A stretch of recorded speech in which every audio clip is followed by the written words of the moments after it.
Саламатсыздарбы? Сиздердин назарыңыздарга программалык бюджеттештирүүнүн биринчи модулун сунуштайбыз. Программалык бюджеттештирүүнүн негизин программалык максаттуу ыкма түзөт. Ал өз кезегинде уюмду же тутумду өнүктүрүүнүн негизги максаттарын тандоого жана ресурстар менен камсыз болгон шартта бул максаттарга жетүү үчүн байланышкан иш-чараларды иштеп чыгууга негизделген. Программалык максаттык ыкма акыркы муктаждыктарга жана натыйжаларга алдын ала баа берүү менен планды иштеп чыгууну камтыйт. Программалык максаттык ыкма бир нече принциптерге негизделген. Булар приоритеттүүлүк, максаттуулук, ыраттуулук, ресурстук камсыздоо. Программалык максаттык ыкманын саналып өткөн принциптеринин ар бири кандайдыр бир түрдө программалык бюджеттөө методологиясында чагылдырылган. Бул артыкчылыктарды эске алуу менен программалык бюджетти сиздер мурда колдонуп келгенге караганда эффективдүү курал деп айтууга болот. Программалык бюджеттин эң маанилүү принциби чыгашалар ийгиликтүү натыйжага жетүүгө, ал эми ошол эле натыйжа максатка байланыштуу болот. Эми программалык бюджет салттуу бюджеттен эмнеси менен айырмаланат? Баарын бир сыйра карап чыгалы. Салттуу бюджет чыгаша статьялары боюнча бюджеттөө болуп эсептелет. Бул биринчи кезекте экономикалык жана функционалдык бюджеттик классификациялар боюнча чыгаша статьялары.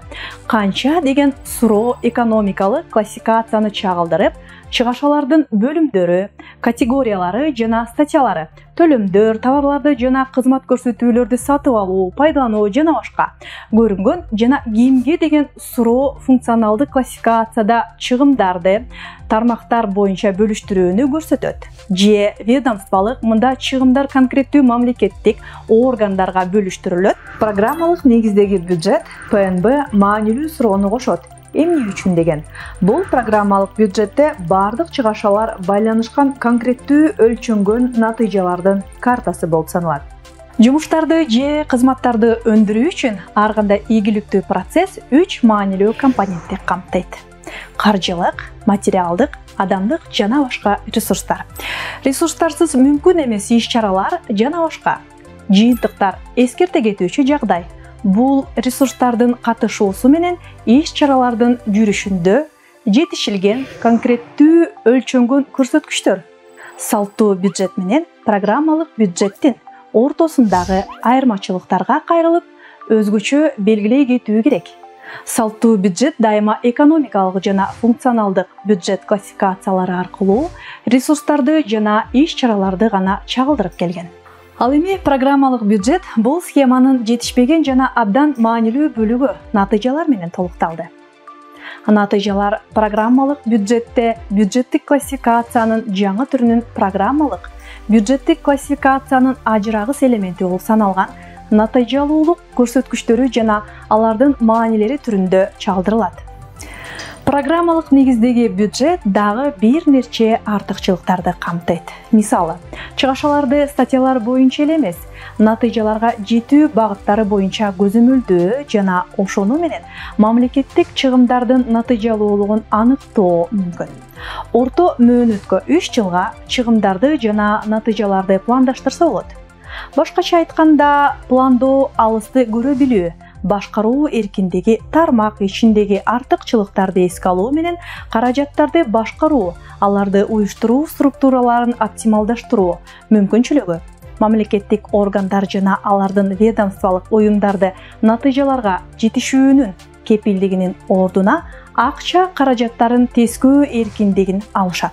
Натыйжалуулуктун индикаторлорунун коомдук пайдалуулугу боюнча сапаты жакшыртылып, ошон менен мамлекеттик чыгымдардын ачык айкындуулугу жакшырат. Тармактын спецификасын ийне-жүүнө чейин билбеген адам деле бюджеттик каражаттарга кандай максаттарга жумшалганын же жумшала турганын тактап айтканда жалаң гана эмгек акы же коммуналдык чарба үчүн эмес, өндүрүштү өнүктүрүү жана анын калкка кайтарымын жогорулатуу жагын түшүнө алат. Бүткүл программалык негиздеги бюджеттөө механизми курулган маанилүү ыкма бул максат коюу. Максат коюу белгилүү бир ыраттуулукта аткарылууга тийиш болгон аракеттерден түзүлгөн. Биринчилерден муктаждыкты түшүнүү же талдоо керек. Андан кийин максатка көз карашты калыптандыруу маанилүү.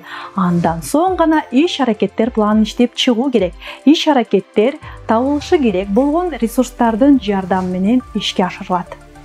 Мындан кийин идеяны ишке ашырууга киришип, ишке ашыруунун аягында натыйжаларга баа берүүгө болот. Максат коюуну пландаштыруу максаттардын иерархиясына же жалпы максат үстөмдүк кылган максат дарагы деп аталганга ылайык ишке ашырылат. Ага жетишүү уюмдун же тармактын каалаган абалына жетишүүнү билдирет. Жалпы максат өлчөөгө боло турган болсо дагы, андан конкреттүү чараларды алуу үчүн өтө кеңири, мисалы республиканын аймагындагы биологиялык ар түрдүүлүктү сактоо. Бул үчүн адегенде аны тар багытта кичине максаттарга бөлүү керек. Мисалы жергиликтүү фаунанын түрлөрүнүн жок болушун алдын алуу же жергиликтүү флора. Майда максаттар алдыга коюлган тапшырманы так көрүүгө жардам берет.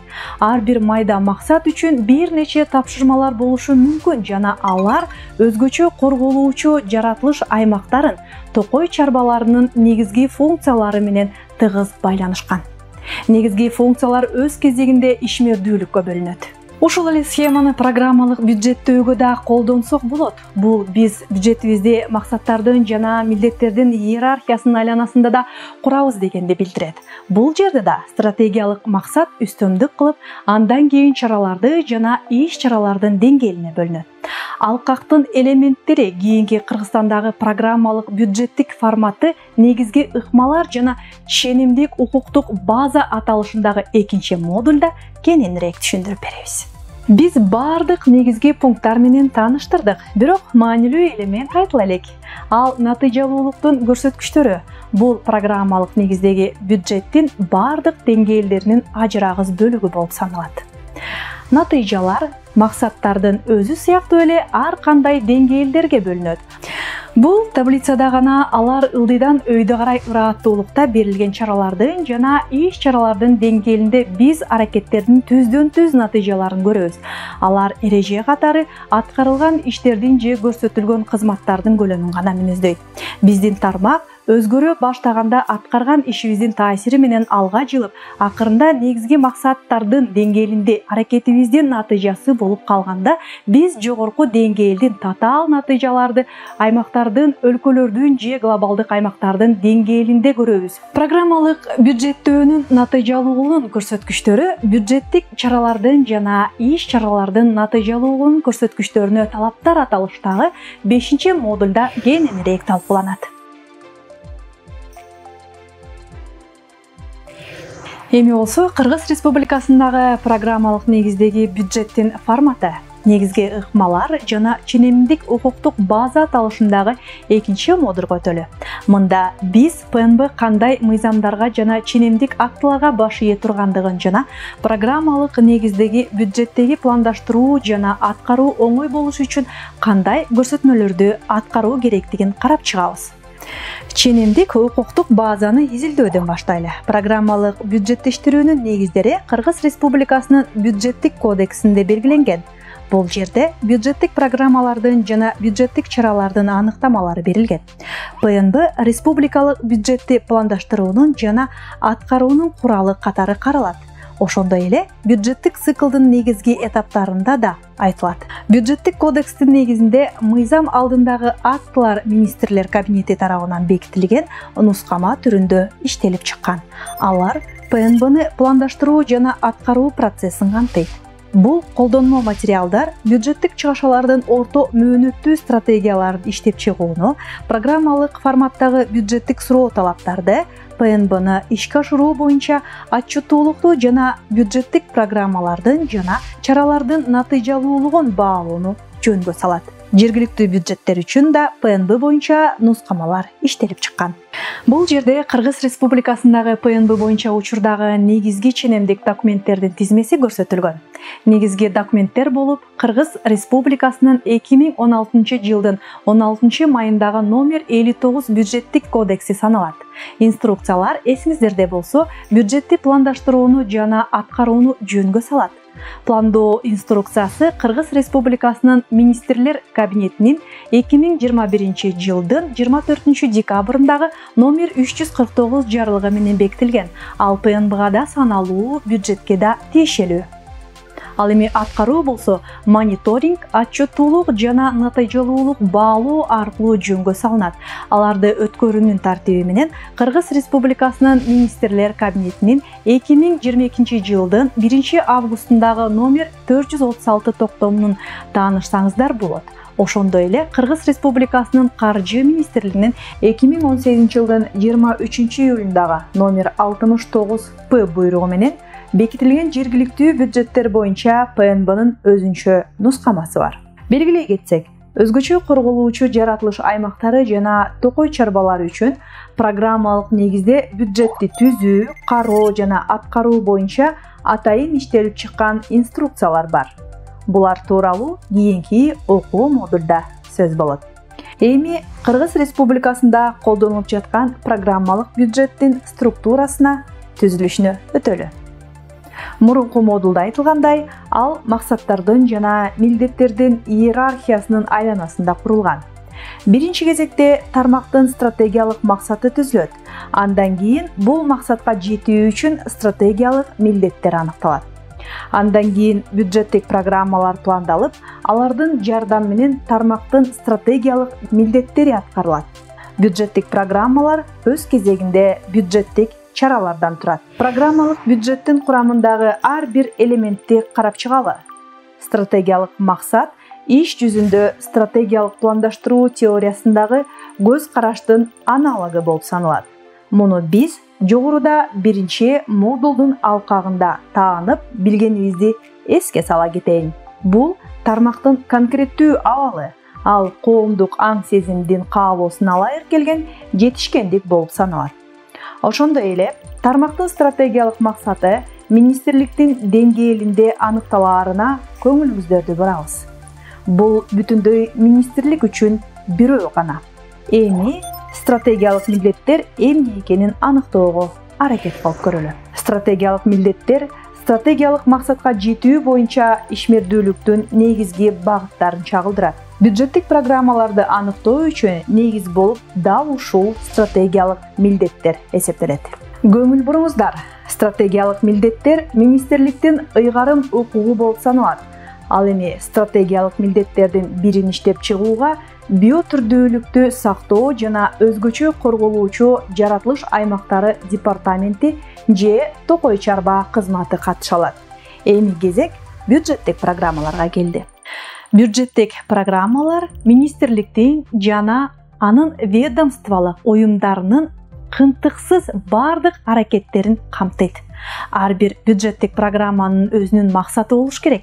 Бүгүнкү күндө биотүрдүүлүктү сактоо жана өзгөчө корголуучу жаратылыш аймактар департаментинде дагы токой чарба кызматында дагы бирден бюджеттик программалар бар. Бюджеттик чаралар деген эмне? Бюджеттик чара бул программаны ишке ашырууга камтылган жана эң негизги бюджеттен каржылануучу аракеттерден жана иш-чаралардан турган бюджеттик программанын бир бөлүгү. Бул бөлүмдөрдүн жана ведомстволордун функциялары үзгүлтүксүз сатып алуулар, инвестициялык долбоорлор. Жалпысынан министрлик жана анын ведомстволук уюмдары менен алектенген бардык нерселер болушу мүмкүн. Азыр гана бул иш конкреттүү максаттарга жана натыйжаларга жетүү үчүн кызмат кыла тургандай уюштурулду. Бюджеттик чараларды ишке ашыруу өзгөчө корголуучу жаратылыш аймактарынын жана токой чарбаларынын түздөн түз милдеттери болуп саналат. Натыйжалуулуктун көрсөткүчтөрү пландаштырылган жыйынтыктарга жетүү даражасын же сектордун тармактын конкреттүү абалын мүнөздөгөн көрсөткүчтөр.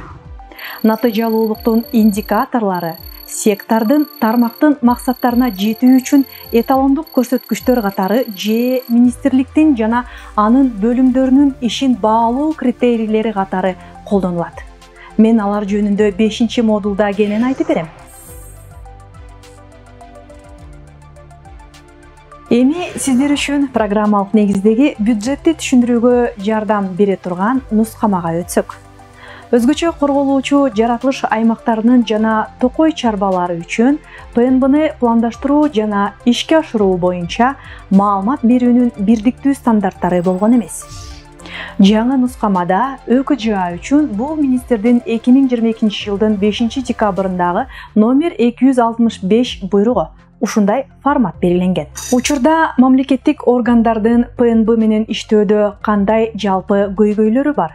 Программалык бюджеттерди түзүүдө мамлекеттик органдар негизинен инструкциялардын талаптарын аткарышат, бирок алар өздөрүнүн программалык бюджеттерин толтурганда маалыматтарды талдоого тийиштүү көңүл бурушпайт. Көп учурда ПНБны түзүү боюнча бардык иштерди финансисттер гана жүргүзөт. Стратегиялык жана адистештирилген бөлүмдөр процесске толук кандуу тартылбайт. Мамлекеттик органдардын ичинде маалымат алмашуу көбүнчө өзүн билемдик көбүрөөк болгондуктан колду түзгөн кызматкерлерге маалыматтарды системалаштыруу кыйынга турат. Бюджеттик программалардын жана чаралардын формулировкасы көбүнчө инструкциялардын талаптарына жооп бербейт. Көйгөй натыйжалуулуктун көрсөткүчтөрүнү туура эмес тандоо болуп эсептелет. Жалпы нускамалар бул көйгөйлөрдү эске алуу жана маселени чечүү үчүн иштелип чыккан. Жаңы нускаманын артыкчылыктары: ÖКJA токой чарбасынын деңгээлинде ПНБ процессин жөнгө салат. Башкача айтканда, аларды программалык бюджетти түзүү үчүн толук ченемдик укуктук база менен камсыз кылат. ÖКJA токой чарбасы жана департаменти токой чарба кызматынын ичинде маалымат алмашуу үчүн стандарттуу жөнөкөй формаларды сунуштайт. Терминологияны оюштурат. Бул процессти түшүнүүнү жеңилдетет. Иш-чаралар түшүнүгөн программалык бюджеттин ажырагыс элементи катары карайт. Ал бюджеттик чараларды жана аларды ишке ашырууга салымды деталдуу талдоого мүмкүндүк берет. Программалык бюджеттин бардык элементтерине бюджеттик чараларга, иш-чараларга жана натыйжалуулуктун көрсөткүчтөрүнө карата калыпка салынган талаптарды бириктирет. Стандартташтырылган комплекстик сунуштоо менен бюджеттик чараларды, иш-чараларды жана натыйжалуулук көрсөткүчтөрүн түзүү ишин жөнөкөйлөтөт. Бардык тараптардын жоопкерчиликтерин так сыпаттап ÖКJA токой чарбалары жана департамент токой кызматы министрлик ортосундагы маалымат алмашууну жөнгө салуучу бюджеттик программалардын администраторлору менен иштөөнү тартипке келтирет. Бүтүндөй бюджет түзүү процессин пландаштыруу жана аткарууну камтыйт. Нускама төмөнкү бөлүмдөрдү жана бөлүмчөлөрдөн турат. Алар ÖКJAда өзгөчө корголуучу жаратылыш аймактарды токой чарбасына программалык негизде бюджетти түзүү процессин деталдуу жана этап-этабы менен сүрөттөйт. Биринчи жалпы жоолор, экинчи уюштуруу маселелери жана мөөнөттөрү, анын ичинде жылдык программалык бюджеттөө циклынын графиги, үчүнчү чыгымдардын өлчөмүнүн чеги, төртүнчү программалык негизде бюджетти түзүү. Биринчи кадам бюджеттик чараларды аныктоо, экинчи кадам иш аракеттерди аныктоо, үчүнчү кадам бюджеттик чаралардын жана иш чаралардын наркын аныктоо, төртүнчү кадам натыйжалуулуктун көрсөткүчтөрүн аныктоо, бешинчи кадам ÖКJAнын деңгээлинде жалпылоо жана жыйнактуу маалымат берүү, бешинчи программалык негизде бюджеттерди кароонун тартиби, алтынчы ÖКJAнын программалык бюджетин аткаруунун тартиби. Жетинчи ÖКJAнын жетекчилеринин жоопкерчилиги, тиркемелер, формалар. Иштин натыйжасында программалык бюджетти башкы уюмга тапшыруу үчүн өтө көп тиркемелерди толтуруунун кереги жок. Пландоо процессинде 2 милдеттүү тиркеме, ал эми аткаруу процессинде жарым жылда бир жолу бир гана тиркеме толтурулат. Нускамага ылайык түзүлгөн бюджеттик колдонмолор ПНБнын методологиясына мүнөздүү болгон бардык аспектилерди чагылдырат. Стратегиялык мамиле, ресурстар менен байланыш, каржылоо жана жыйынтык натыйжалуулуктун көрсөткүчтөрү толтура турган формалардын максатын түшүнүү үчүн мурунку модулдарда берилген диаграммага кайтуу керек. ÖKJA токой чарбалары сектордун стратегиялык максаттарын жана милдеттерин иштеп чыкпайт. Бюджеттик программалар департамент же токой кызматы тарабынан иштелип чыгат. ÖKJA токой чарбасынын көңүл чордонунда бюджеттик чаралар жана иш-чаралар турушу керек. Бюджеттик чаралардын деңгээли жана алардын программалык бюджеттеги мааниси схемада чагылдырылган. Ал эми иш-чаралар бюджеттик чаралардын курамдык бөлүгү болуп саналат. Эгерде сүрөттө көрсөтүлгөндөй мурунку схеманын элементтерин чоңойтсок, анда бюджеттик чаралардын компоненттери катары иш-чараларды бөлүп көрсөк болот. Министрлик өзүнүн программалык бюджетине иш-чараларды киргизбейт. Бирок алар ÖKJA токой чарбасын ишиндеги чыгымдарды жана натыйжаларды так пландаштыруу жана ишке ашыруу үчүн зарыл. Программалык бюджет пландаштырууга жана ишке ашырууга кандай формаларды даярдоо керек? Нускаманын биринчи тиркемесинин формасы программалык бюджеттин башкы схемасында мурда көрсөтүлгөн элементтерди, тактап айтканда бюджеттик чараларды жана иш-чараларды чагылдырат. Тиешелүү саптарда жандуу жебелер менен көрсөтсө болот. Көпчүлүк иш-аракеттерди каржылоо, сумма сабы, товарларды жана кызмат көрсөтүүлөрдү сатып алуу, чыгаша категориясында гана чагылдырылат. Көбүнчө ÖKJA токой чарбасында бир түзүмдүк бөлүм же кызматкер бир нече иш-чараларды жүзөгө ашырат. Демек, бул бөлүмдө кызматкерди кармоого кеткен чыгымдар, эмгек акы, социалдык камсыздандыруу, төгүмдөрү, транспорттук чыгымдар, башка төлөмдөр бардык иш-чараларга бөлүнбөйт. Бирок бул бөлүм кызматкер көбүрөөк катышкан ишти каржылоодо чагылдырылат. Ар бир иш-чара үчүн каржылоо жагы гана эмес, сөзсүз түрдө аткаруунун милдеттүү көрсөткүчү, аты жана максаттуу маанилери белгиленет. Бюджеттик чаралардын натыйжалуулугунун көрсөткүчтөрү департаменттин токой кызматынын деңгээлинде чогултулат. ПНБ каржылык гана курал эмес, өзгөчө коргоого алынган жаратылыш аймактардын министрлик жана жогорку уюм менен байланыштыруучу куралы болуп эсептелет. Ошондуктан ÖKJA токой чарбасы иш процессинде туш болушу мүмкүн болгон тобокелдиктерди, көйгөйлөрдү жана чектөөлөрдү көрсөтүү менен сыпаттама бөлүгүн таблицанын ылдый жагындагы мамыча толтуруу абдан маанилүү. Нускаманын экинчи тиркемесинин формасы натыйжалуулуктун көрсөткүчтөрү жок бюджеттик чаралардын жана иш-чаралардын наркын гана чагылдырат. Чыгымдар бюджеттик чараны, иш-чараны ишке ашырууда, эгерде бар болсо каржылоонун 3 булагы боюнча бөлүнөт. Республикалык бюджеттен финансылык төгүмдөр, бюджеттик каражаттар мамычасы, бюджеттик салымдар, республикалык бюджеттен капиталдык салымдар жана мамлекеттик инвестициялык программанын каражаттарынан жана атайын каражаттан ÖKJA токой чарбасынын товарларды сатуудан жана акы төлөнүүчү кызмат көрсөтүүлөрдөн түшкөн каражаттар таблицада өзүнчө чагылдырылат. Жалпысынан бул чыгымдар бир тиркеменин таблицасында көрсөтүлгөн. Бюджеттик документтердин маанилүү формасы болуп, ÖKJA токой чарбаларынын кошумча каржылоого муктаждыктарын билдирген нускаманын 3-чү тиркемесинин формасы саналат. Бул форма департаменттин жана министрликтин бардык функцияларды толук көлөмдө аткаруу жана өнүктүрүү үчүн зарыл болгон кошумча каражаттарга өзгөчө корголуучу жаратылыш аймактарынын токой чарбаларынын реалдуу муктаждыктары жөнүндө маалыматка ээ болушу үчүн зарыл. Бул жерде кошумча каржылоо көрсөткүчтөрүнө байланган, себеби ал кошумча каржылоого байланыштуу өзгөрүүгө тийиш. Эми программалык бюджетти ишке ашыруу формасына келсек, ар бир жарым жылдыктын жыйынтыгы боюнча ПНБнын аткарылышына финансылык жана финансылык эмес көрсөткүчтөр боюнча мониторинг жүргүзүлөт. Бул үчүн нускамалардагы бул форманы колдонсоңуз болот. Каржылоонун пландаштырылган жана иш жүзүндөгү маанилерин жана натыйжалуулуктун көрсөткүчтөрүн салыштыруудан тышкары көйгөйлөрдүн сүрөттөлүшүнө өзгөчө көңүл буруу керек.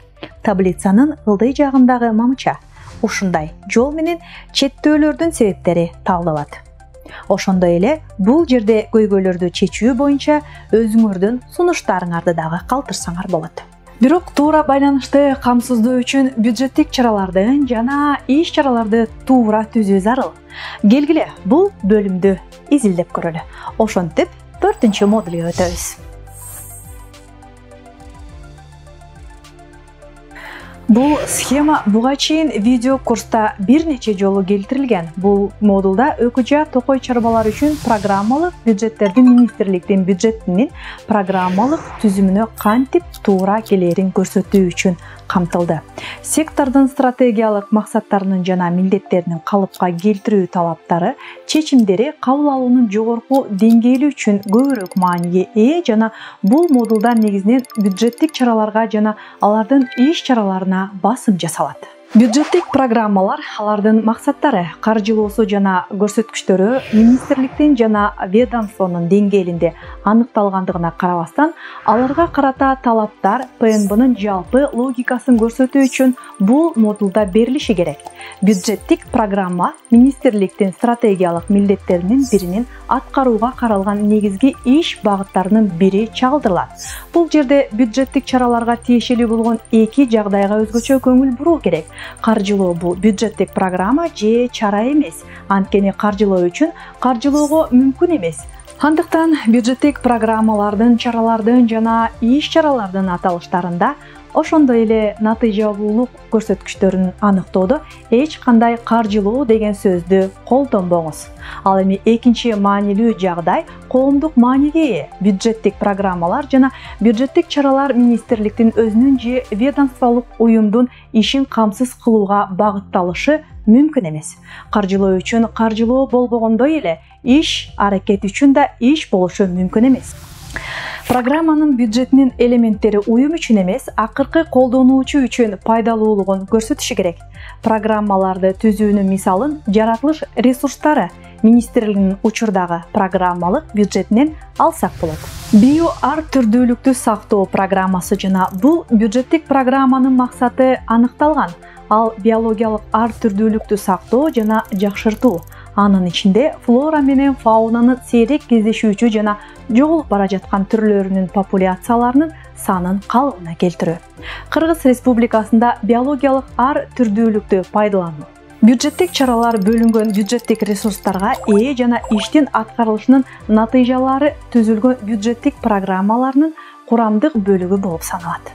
Эгерде башка тармактардан реалдуу мисалдарды ала турган болсок, бюджеттик чараларды кантип туура эмес түзүү керек экендигин ачык айкын көрсөтө алабыз. Бул жерде ÖKJAнын токой чарбасынын аймагынын бюджеттик чараларды иштеп чыгуунун мисалдары келтирилген.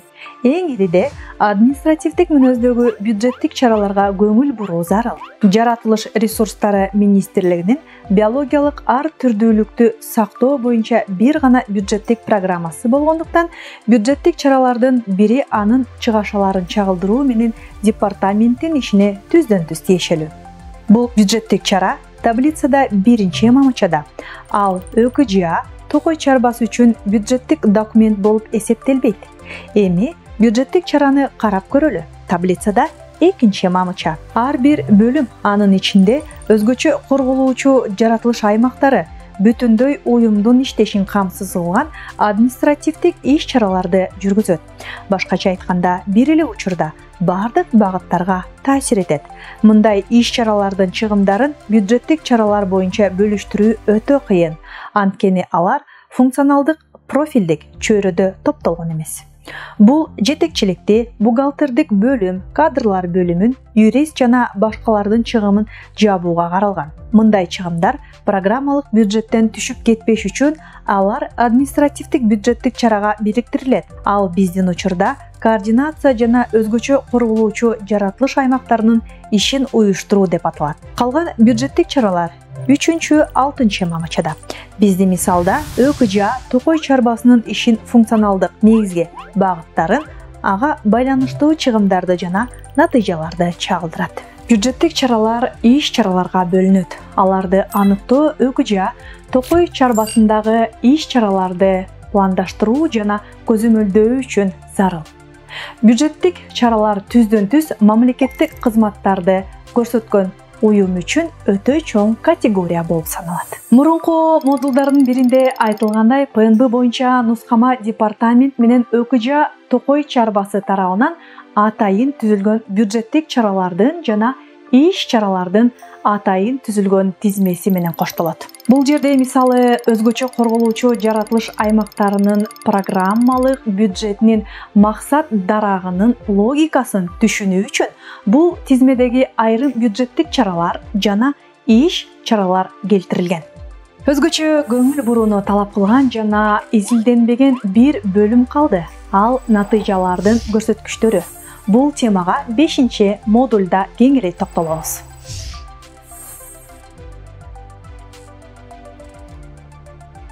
Эгерде 1-модульда айтылгандай уюмдун ишинин процессинин схемасын негиз катары алып, аны мониторинг жана баалоо схемасы кылсак, анда мониторинг деп аталган нерсени алуу стадиясында ишке ашырылаарын көрөбүз. 1-модульда кыскача айтылган иш-чаралардын түздөн-түз натыйжалары мониторинг деп бул учурда процесстин жүрүшүндө, анын күтүлгөн натыйжага шайкештигинин аныктоо үчүн бул процесске бөлүнгөн ресурстарды пайдалануу менен мезгили менен байкоо жүргүзүүнү түшүнөбүз. Башкача айтканда, биз каалаган натыйжаларга жетебизби же кандайдыр бир көйгөйлөргө жолтоо болуп жатабызбы деп процесстин натыйжалуулугун текшеребиз. Бул контролдоо максатында эмес, көйгөйлөрдү эрте аныктоо жана жоюу максатында гана. Мындай мониторингдин ПНБнын көз карашында алганда бюджеттик чараларга ошого жараша аларга камтылган иш-чараларга да колдонулушу мүмкүн. Эртеби кечпи ишмердүүлүк процессинин таасири астында тармактык же ийгиликке жеткен кызматкерлердин арасында өзгөрүү болушу мүмкүн. Өзгөрүүлөрдүн масштабын түшүнүү үчүн мындан ары мониторинг жүргүзүү эмес, акыркы натыйжанын көрсөткүчтөрү аркылуу бул өзгөрүүлөргө баа берүү зарыл. ПМБда баалоо бюджеттик программалоолордун деңгээлинде колдонулат. Ошентип, ÖKJA Токой чарбаларынын деңгээлинде процесстин мониторинги бюджеттик чараларды жана иш-чаралардын натыйжалуулугунун индикаторлору түрүндө берилген тикелей натыйжалуулук көрсөткүчтөрдү пайдалануу менен көбүрөөк колдонулат. Натыйжалуулуктун көрсөткүчтөрү деген эмнени түшүндүрөөрүнө баам салып көрөлү. Натыйжалуулуктун көрсөткүчтөрү пландаштырылган натыйжаларга жетүү даражасын же сектордун тармактын конкреттүү абалын мүнөздөгөн көрсөткүчтөр. Натыйжалуулуктун көрсөткүчтөрү сектордун тармактын максаттарына жетүү үчүн эталондук көрсөткүчтөр катары же негизги жетекчинин ишмердүүлүгүн баалоо критерийлери катары колдонулат. Бюджеттик программалардын натыйжалуулугунун көрсөткүчтөрү, акыркы социалдык маанилүү натыйжалары, акыркы жыйынтыктары чагылдырылат. Бюджеттик чаралардын жана иш-чаралардын натыйжалуулугунун көрсөткүчтөрү, аткарылган иштердин көрсөтүлгөн кызмат көрсөтүлгөндөрдүн көлөмүн мүнөздөйт. Түз натыйжа. Эми натыйжалар кантип өлчөнөт? Мурунку модулдарда талкуулангандай, аткаруу натыйжаларынын ар кандай деңгээлдери бар. Бюджеттик чараларды жана чаралардын деңгээлинде биз эреже катары аткарылган иштердин же көрсөтүлгөн кызматтардын көлөмүн жөн гана мүнөздөгөн иш-чаралардын түздөн-түз натыйжаларын көрөбүз. Биздин тармак өзгөрө баштаганда аткарган ишибиздин таасири менен гана алга жылып, акырында негизги максаттын деңгээлинде аракетибиздин натыйжасы болуп калганда, биз жогорку деңгээлдеги татаал натыйжаларды аймактардын, өлкөнүн же глобалдык аймактардын деңгээлинде сезилерин көрөбүз. ÖKJA Токой чарбаларынын деңгээлинде негизинен түз натыйжанын көрсөткүчтөрү колдонулат.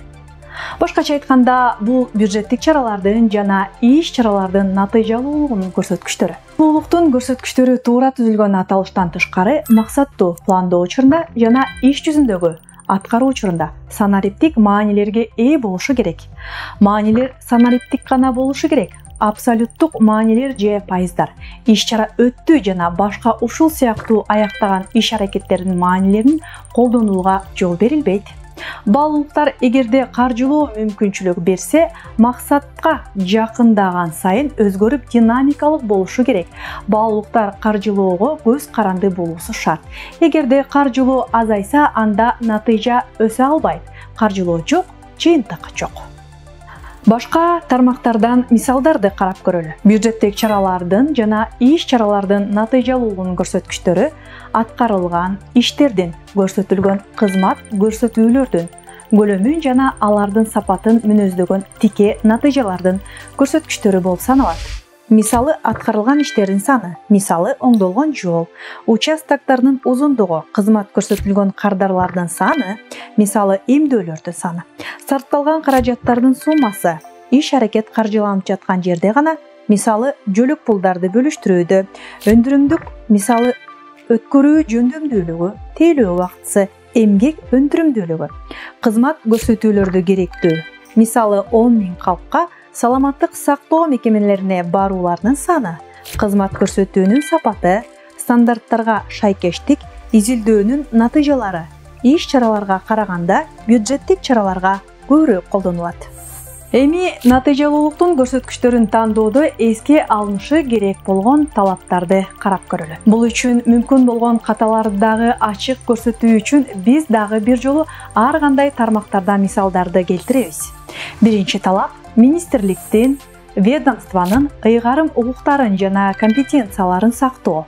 Бул көрсөткүчтөрдүн максаттуу баалуулуктарына жетүү үчүн уюм жетиштүү таасирге ээ болушу керек. Бирдиктүүлүк көрсөткүчтөр бюджеттик программаны же бюджеттик чараны ишке ашыруунун олуттуу аспектилерин көрсөтүүгө тийиш. Мисалы, курулган мектептердин саны көрсөткүчү мектептердин билим берүүнүн жеткиликтүүлүгүн жогорулатуу бюджеттик чарасынын аткарылышын толук мүнөздөй албайт. Анткени жеткиликтүүлүккө башка факторлор дагы таасир этет. Жеткиликтүү болуш үчүн түшүнүү көрсөткүчтөрүнүн болушу. Көрсөткүчтөр тармактын адиси гана эмес, катардагы адам үчүн түшүнүксүз болгон конкреттүү терминдерди же аббревиатураларды камтыбашы керек. Сапаттык өзгөрүүлөрдүн чагылдырылышы көрсөткүч бюджеттик чаралардын ишке ашыруунун натыйжасында тармакта болуп жаткан сапаттык өзгөрүүлөрдү чагылдырат. Объективдүүлүк көрсөткүчтөр жалган стимулдарды түзбөшү керек. Башкача айтканда, көрсөткүчтөрдүн максаттуу маанилерине жетиштүү кырдаалдардын реалдуу начарлашына алып келбеши керек. Мурунку модулдардын биринде айтылгандай, ÖKJA үчүн ПНБ боюнча нускама департамент менен ÖKJA Токой чарбасы тарабынан атайын түзүлгөн өзгөчө корголуучу жаратылыш аймактары үчүн бюджеттик чаралардын жана иш-чаралардын атайын түзүлгөн тизмеси менен коштолот. Ар бир бюджеттик чара жана иш-чара же бир нече эффективдүү көрсөткүчкө ээ. Бул жерде мисал келтиргендей, бул тизмеден бюджеттик чаралардын жана иш-чаралардын айрымдары көрсөткүчтөрүн көрсөтүү менен келтирилген. Бул жерде ошондой эле Токой чарбалардын бюджеттик чараларын натыйжалуулугун көрсөткүчтөрүнүн мисалы келтирилген.